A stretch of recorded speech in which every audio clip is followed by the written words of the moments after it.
En tant qu'investisseur, les intérêts composés, c'est quelque chose qu'il faut absolument maîtriser, c'est essentiel. On a déjà vu ensemble dans une précédente vidéo, parce que c'est vraiment les intérêts composés qui vont te permettre de faire l'effet boule de neige sur ton patrimoine. Dans une vidéo précédente, dont je te mettrai le lien en description, on a abordé la théorie qui se cachait derrière les intérêts composés. Par contre, j'ai récemment fait quelques sessions de coaching en finances personnelles et je me suis rendu compte qu'il y avait certaines personnes qui avaient encore parfois un peu de mal à passer de la théorie à la pratique, à savoir comment calculer les intérêts composés en fonction de sa situation personnelle, en fonction de son capital de départ et en fonction du montant qu'on est capable de mettre de côté tous les mois. Pour calculer les intérêts composés, il existe évidemment déjà plein de sites qui permettent de le faire. Tu rentres quelques données clés et derrière le site te calcule automatiquement les intérêts composés en fonction. Par contre, en faisant cela, on ne se rend pas forcément toujours compte du raisonnement mathématique et logique qu'il y a derrière. On est ici sur une chaîne éducative, donc du coup l'idée c'est de se débarrasser des outils existants, de s'en rendre indépendant, et pour ce faire, on va créer nous-mêmes un outil qui permettra de calculer les intérêts composés en partant de zéro avec un outil comme Excel. Salut, moi c'est Marc et bienvenue sur Le Prisme, la chaîne où on met en perspective tous les sujets qui touchent de près ou de loin aux finances personnelles et à l'investissement. Aujourd'hui, je te propose de te faire un petit tutoriel Excel qui te permettra d'appliquer le principe des intérêts composés à ton plan d'investissement. Si tu es investisseur, tu vas forcément tôt ou tard être confronté à des outils comme Excel. On est d'accord que Excel ne fait pas tout, et je dirais même plus que parfois on ferait bien mieux de passer un peu plus de temps à faire des vrais investissements et un peu moins de temps à faire du Excel, mais dans tous les cas, c'est jamais une mauvaise idée de maîtriser Excel. Entre autres, Excel est un outil qui est super puissant pour jouer un petit peu avec les chiffres, pour se donner quelques ordres de grandeur et pour faire plusieurs scénarios afin de peaufiner son plan d'investissement. Ce tutoriel, il s'adresse plutôt aux débutants avec Excel et ce que je vais faire, c'est que je vais te donner une trame, une base de calcul des intérêts composés et derrière l'idée, c'est que tu pourras l'adapter et la peaufiner comme tu le veux. Pour ceux qui resteront jusqu'à la fin, je mettrai un petit bonus pour la visualisation des données. Ce que tu vois ici affiché à l'écran, c'est la version gratuite de Excel avec Office 365. Tout le monde y a accès, ce n'est pas payant et il suffit de s'enregistrer. Il existe évidemment aussi la version payante d'Excel, mais j'ai volontairement pris cet exemple ici pour montrer que nous avons tous accès à des versions gratuites du logiciel qui permettent déjà de faire tout un tas de choses. Pour information, il existe bien évidemment aussi d'autres logiciels du même type qui sont aussi gratuits, comme par exemple chez Google. Dans cette vidéo, je vais essayer de te montrer chaque étape en détail, donc si nécessaire, n'hésite pas à faire pause sur la vidéo et revenir en arrière si jamais tu as envie de reproduire exactement ce même tableau chez toi. Pour commencer, on va avoir besoin de 4 informations essentielles. On va parler du capital initial, donc l'argent dont tu disposes à la base. On va parler des taux d'intérêt, à savoir la performance financière que tu penses pouvoir obtenir. On va parler de l'ajout mensuel, donc ça c'est vraiment la somme que tu es capable de mettre de côté tous les mois. Et on va aussi parler de ton objectif financier. Donc ça, c'est vraiment la somme d'argent que tu aimerais atteindre. Pour commencer, on va dire que le capital initial, il est de 10 000 euros. On va dire que le taux d'intérêt, il est de 10%. On va dire que tu peux mettre de côté 100 euros par mois. Et on va dire que tu as un objectif financier de 100 000 euros. Donc ça, ce sont vraiment nos hypothèses de base, mais tu verras que par la suite, on va pouvoir jouer avec ces chiffres justement. Ensuite, on va créer le tableau suivant. Évidemment, l'objectif final, c'est de regarder l'évolution de notre capital et des intérêts composés sur plusieurs années. Donc ce qu'on va faire, c'est qu'on va déjà remplir la colonne avec les années.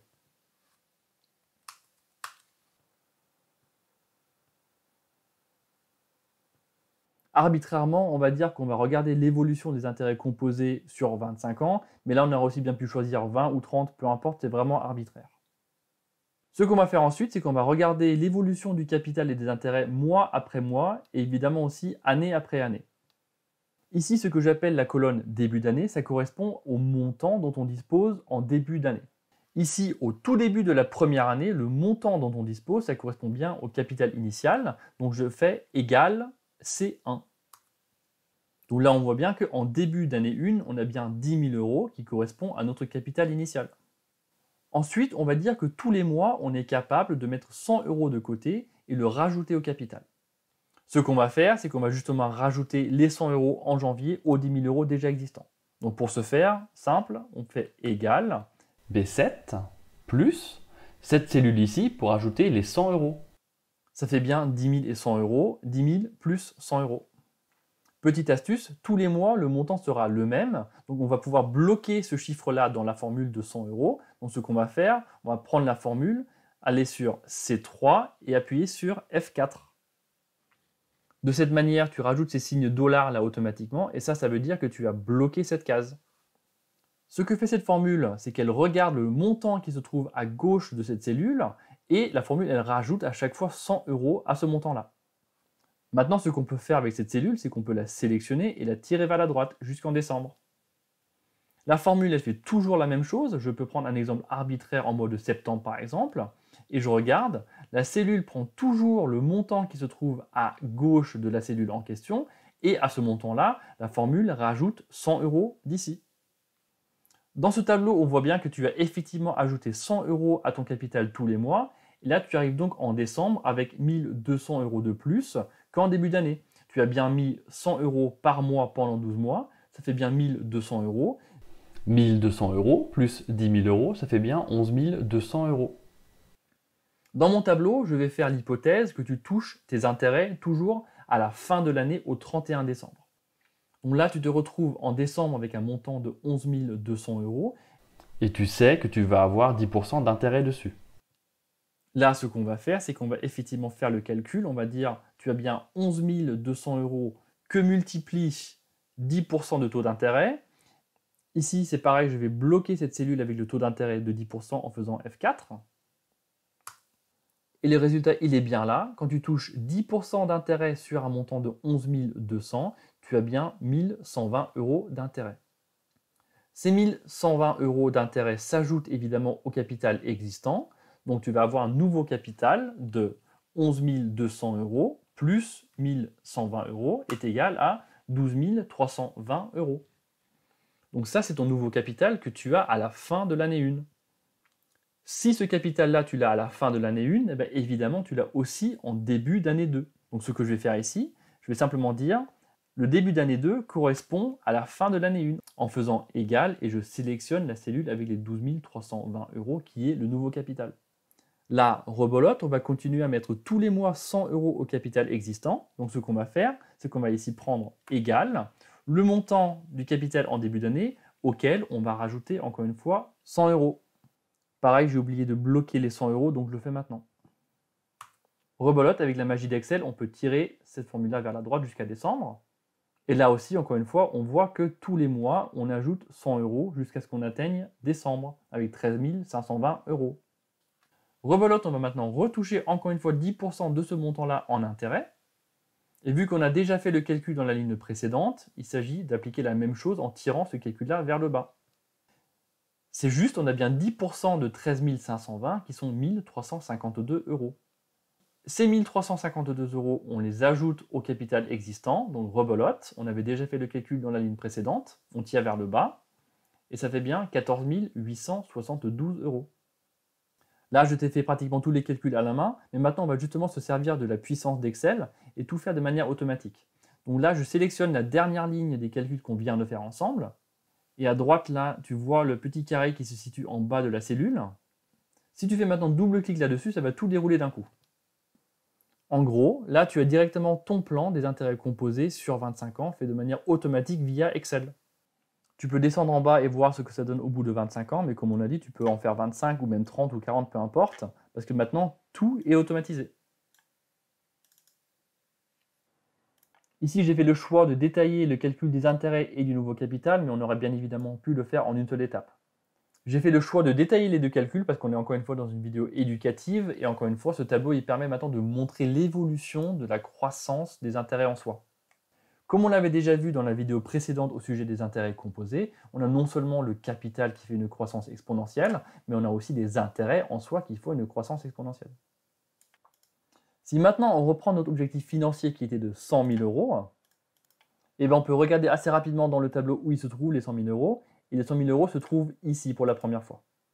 Donc dans ce scénario où tu commences avec un capital de départ de 10 000 €, tu travailles avec un taux d'intérêt moyen de 10% et tu ajoutes 100 € tous les mois à ton investissement. Et si ton objectif il est de 100 000 €, eh bien, tu atteins ton objectif au bout de 17 années.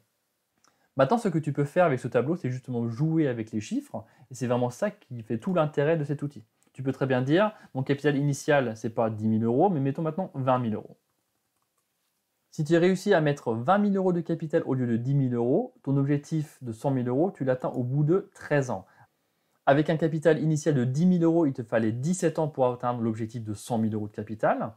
Avec un capital initial de 20 000 €, il ne te faut que, entre guillemets, 13 ans pour l'atteindre. Ça démontre bien ce qu'on a déjà vu ensemble, l'argent d'aujourd'hui vaut plus que l'argent de demain.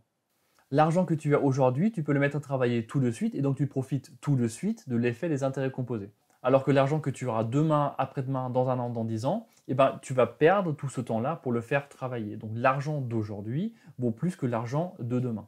On en parlait aussi dans la vidéo au sujet de l'opportunity cost en disant que si jamais tu dépenses de l'argent dans un achat entre guillemets inutile, eh ben, tu passes à côté de l'opportunité de faire fructifier ton argent pendant longtemps. C'est vraiment ça, encore une fois, l'effet boule de neige, parce que plus tu laisses ton capital travailler pendant longtemps, plus la croissance de ton capital est exponentielle. Juste pour illustrer ce que je viens de dire, on va montrer la croissance du capital qui a lieu tous les 10 ans.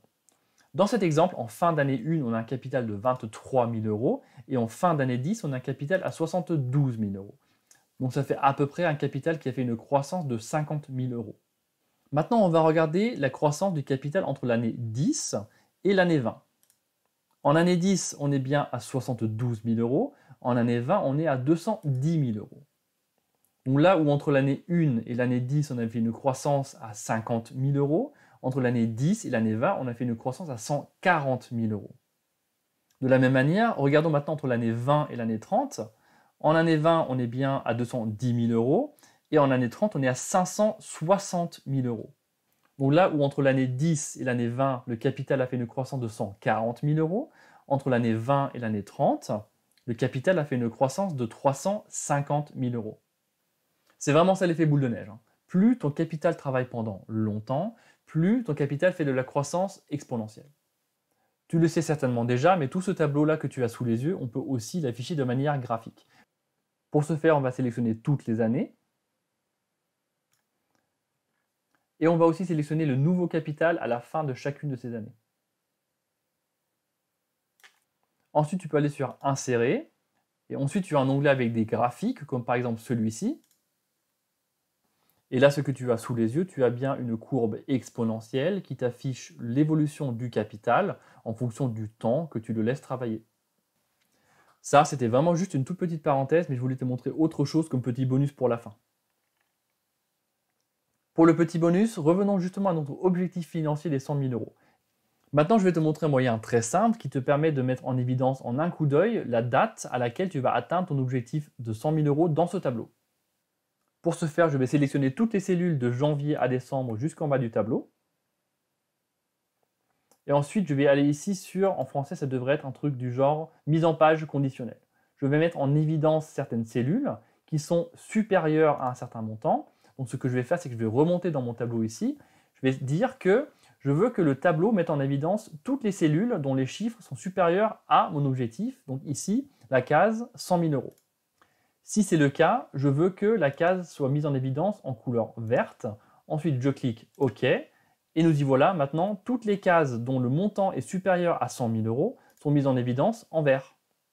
Donc maintenant, tu peux jouer avec les chiffres en haut du tableau et voir comment ça change ton plan d'investissement. Si maintenant je remets un capital initial de 10 000 au lieu de 20 000, eh bien je vois tout de suite de manière visuelle l'impact que ça a. Maintenant, j'arrive en fin d'année 17 ou début d'année 18 pour atteindre mon objectif de 104 000 euros. Tu peux évidemment aussi faire le même exercice avec le montant que tu es capable de mettre de côté tous les mois. Maintenant, je vais mettre 150 euros au lieu de 100 euros.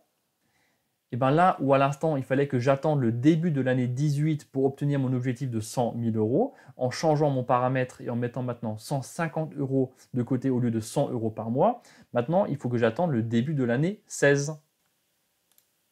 En mettant 150 euros de côté au lieu de 100 euros par mois, je gagne 2 ans sur mon plan d'investissement. Encore une fois, ce que je voulais te montrer par cet exemple, c'est vraiment la logique et les maths qu'il y a derrière. En soi, c'est rien de bien compliqué. Parfois, il faut juste un petit coup de pouce pour le mettre en application. Comme dit, j'ai fait ça avec la version gratuite d'Excel dans Office 365, donc tu n'as pas besoin d'avoir la version payante d'Excel pour te débarrasser justement des outils existants sur Internet. Ce que je t'ai montré aujourd'hui, c'est vraiment une trame la plus basique qui soit, mais l'idée c'est vraiment que tu prennes cette trame et que tu l'adaptes à tes besoins et à ta situation personnelle. Tu peux prendre ce tableau et le modifier comme tu veux, et c'est justement en le modifiant que tu le rendras 10 fois plus pertinent que n'importe quel outil de calcul des intérêts composés que tu trouves en ligne, qui est par définition générique. Par contre, juste qu'on se comprenne bien, ne me fais pas dire ce que je n'ai pas dit. C'est pas parce que tu fais un super tableau Excel bien rempli avec tous les chiffres, belle mise en page et tout, que ça va forcément se passer comme ça. Et je dirais même plus, tu as plus de chances que ça ne se passe pas comme dans ton tableau, que ça se passe exactement comme tu l'imagines. Serre-toi-en à bon escient, Excel c'est un outil super puissant pour faire quelques projections. Par contre, un Excel ne remplace pas le travail sur le terrain. Quand je dis terrain, je parle de l'immobilier, je parle des actions, je parle de la crypto, peu importe. En tout cas, un plan, ça s'adapte et un tableau Excel ne contient pas la vérité absolue. Voilà donc ce que je voulais voir aujourd'hui avec toi. C'est un tout nouveau format pour moi, ce format de tutoriel, et j'aimerais bien avoir ton avis. J'aimerais bien comprendre si c'est quelque chose qui t'a aidé et si oui, en quelle mesure. J'aimerais justement bien savoir et comprendre comment je peux t'aider à te servir de ces outils-là à bon escient dans ton cas personnel. Si jamais tu as aimé cette vidéo et qu'elle t'a apporté quelque chose, je t'invite à me laisser un like et à t'abonner. Tu le sais, ça aide énormément la chaîne et en plus de ça, ça m'encourage à continuer à faire ce que je fais. S'il y a des choses dans cette vidéo qui n'étaient pas assez claires ou au contraire s'il y a des choses où tu aimerais que j'aille plus en détail, n'hésite pas à me le dire en commentaire, j'y répondrai avec plaisir. Sur ce, je te dis un grand merci de m'avoir accompagné et je te dis à bientôt sur le Prisme.